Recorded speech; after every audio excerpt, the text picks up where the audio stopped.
What's going on? Back again. Right now I'll be sharing with you guys some of the benefits you could reap from upper lower type systems, along with briefly talking about my thoughts on other systems such as split routines, full body, so on and so forth. So first things first, my disclaimer is I'm not going to be talking about any of the exercises in the system in particular, but more so the way that the program is structured and organized throughout the week.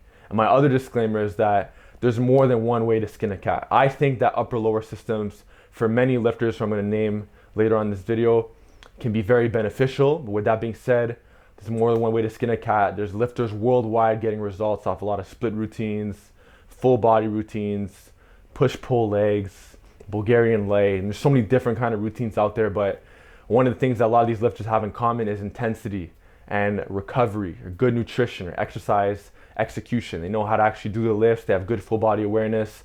All these things that come from years and years of spending time under the bar.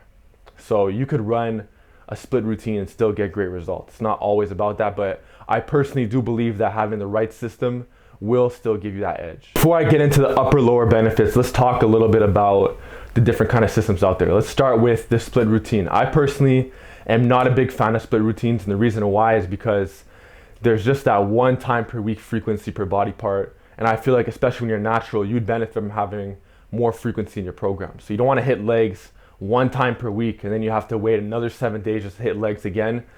Even though you may be deadlifting on the back day, it's not the end of the world, but I think that you'd be better off with more frequency, especially if you're a natural lifter. Now, if we're talking about enhanced lifters, you'll notice there's a pattern of a lot of enhanced lifters who will run split routines. And maybe that has to do with the dosage, maybe it has to do with the recovery.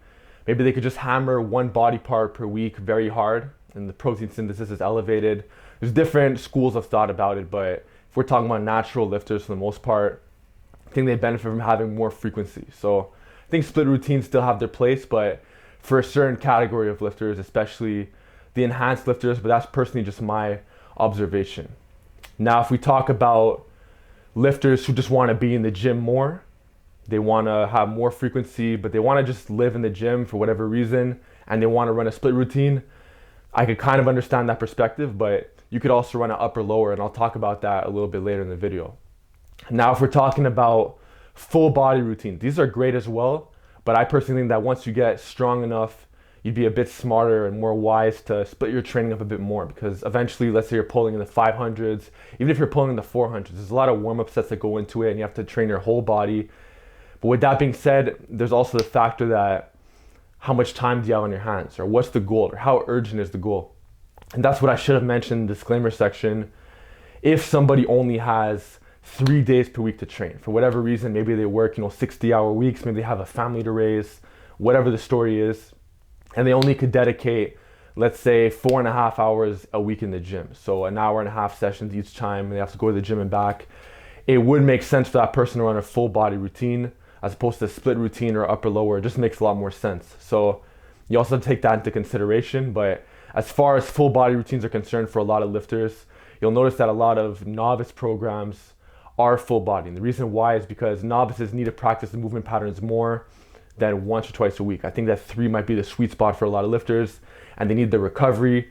And you'll notice that a lot of novice routines do tend to gravitate more towards the full body side. You look at Alpha Destiny, you look at tons of other ones online, just search them up for yourself, and they tend to be full body. So you're wise to break it up after a while. Once you know your linear progression ceases and you're not making linear gains anymore for whatever reason, then it'd be intelligent to split it up where you're getting more volume and you're running something like an upper lower. That's why a lot of intermediate programs notice their upper lower systems as opposed to full body.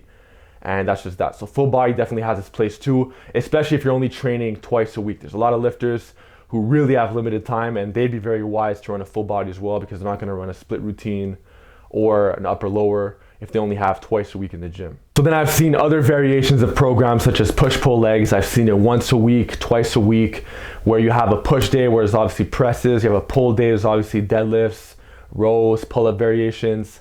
You have a leg day with obviously squats, maybe some RDLs, single leg work, stuff of that nature.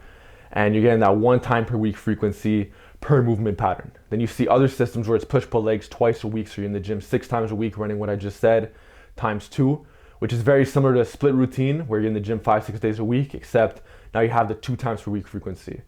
So if you want to live in the gym, you want to be in there more often, maybe you have a garage gym, then be my guest. But not everybody has that type of time and recovery on their hands.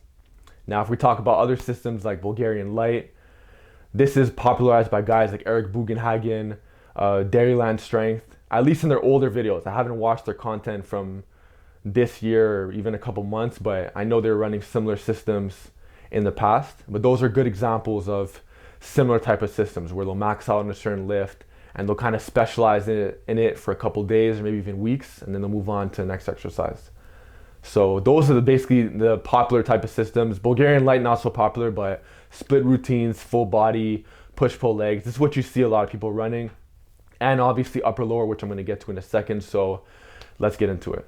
Let's get into the meat and potatoes of the video, why I like upper lower type systems for a lot of lifters. So first things first is that you're not necessarily living in the gym, but you're not shying away from it either. I think that a lot of lifters could actually reach their genetic potential off an upper lower type system where they're in the gym 4 times per week with 4 hard and heavy sessions. You know, for example, they got the upper intensity, they got the lower intensity, maybe they'll rest on a Wednesday, then they got the upper volume, maybe they'll rest on the Friday, and then Saturday they'll hit lower body volume. I think that if you add in an extra day, you might get some diminishing returns. You might get like a 5% chance of increasing your progress, but it might not be that much. I don't know where you could do much more than that, especially if they're hard and heavy sessions. And also the stronger you get, the more taxing and draining they'll be. And as far as adding in an extra day from there, I'm personally a bigger advocate of just adding in some conditioning at the end of each single day. So you don't have to go to the gym all over again for another conditioning day. You could do your upper lowers with conditioning at the end. And my next point now is increased volume. So if you're in the gym, say you take one guy who's in the gym doing a full body 3 days a week, and you take another guy who's doing an upper lower 4 times per week, the guy who's doing the upper lower could potentially put in more volume. He could plug and play more exercises, and not necessarily fluff, but he could have some exercise that he needs for variability purposes. And I should actually make a video, so just thinking about it, of carryover and variability, because so many people are so obsessed with carryover. How is it going to carry over to my lifts? But they miss out on the whole variability aspect where they get restricted in certain areas and they have certain limitations. So you want to also take variability into consideration too. You got to sprinkle in, and not even just sprinkle in, you got to have some unilateral work in there. There's a lot of different exercises you need for variability purposes and also purposes to accomplish your specific goals. But you also want to stay healthy in the process. So there's more lifts required than you need or than you think you might need. And that's why it's beneficial to have that extra day, to have that upper lower, because a lot of people, they really slack on the assistance and the accessory exercises.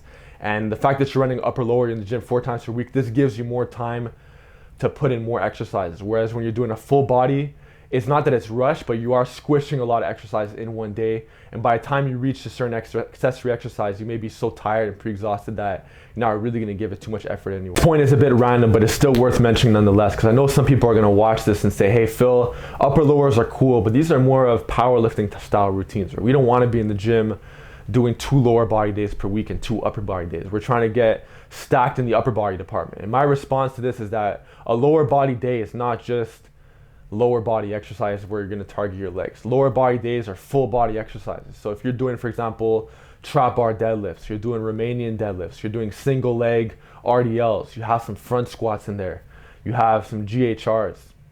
These are all lifts that are also maybe minus the GHRs, but they will target your back. So you are going to get a bigger back in the process as well. And then you combine that with the upper body day where you're also doing, your pull-ups, you're doing a lot of rows. What I'm trying to say is that you're going to get the biggest back possible off running an upper lower routine, because you have that 4 times per week frequency of back training where you have the heavy pulls in the lower body day and you have the upper body pulls in the upper body day. So it just complements it very well, and you will get bigger legs in the process. And I don't know why people shy away from getting big legs. I personally think it's a badass look. You just look thicker all over, and that's just me personally.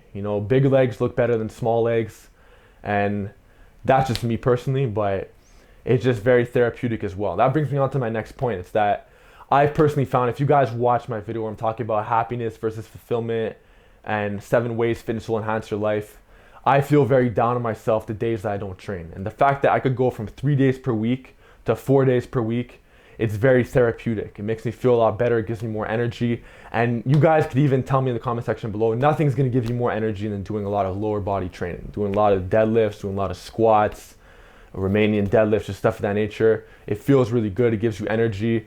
And especially with what a lot of people are going through right now with, what's going on worldwide, people are getting really down on themselves. People are getting really restless. And I feel like it really is a game changer to have that extra day in the gym where you're going from 3 times a week to 4. It is very therapeutic. Obvious benefit of better organization. It's more strategic as far as the setup's concerned. If you're running a full body routine, you might start with something like a squat, then you might have something like a bench, maybe a deadlift variation, then you have maybe your accessories. Even if you're not a power lifter, these are some of the bread and butter lifts. And after you're done your deadlift, you obviously don't want to do it too far at the end of the workout, so you're going to do it earlier on. You might find your grip is shot, and then when it comes time to do maybe like dumbbell presses, dips, or other exercises of that nature, your grip just doesn't feel as fresh as it could have felt if you were running an upper body day. So it's just more organized. I personally like training more in this fashion, but let me know down in the comment section below what you guys think as far as the organization is concerned, or what kind of system you're running. What's your level of fitness at? Are you running a full body? Are you on push-pull legs? Are you on upper lower? Let me know in the comment section below. These are just some of the things I've analyzed as far as programs. But once again, remember that there's more than one way to skin a cat. You have people running split routines worldwide, getting crazy results, especially as naturals. So it's not the biggest deal in the world, but with that being said, you want to still maximize. You still want to get every edge that you can as far as programming is concerned. And that's just about it. So let me know what you guys think down below, and I'll see you guys in the next video.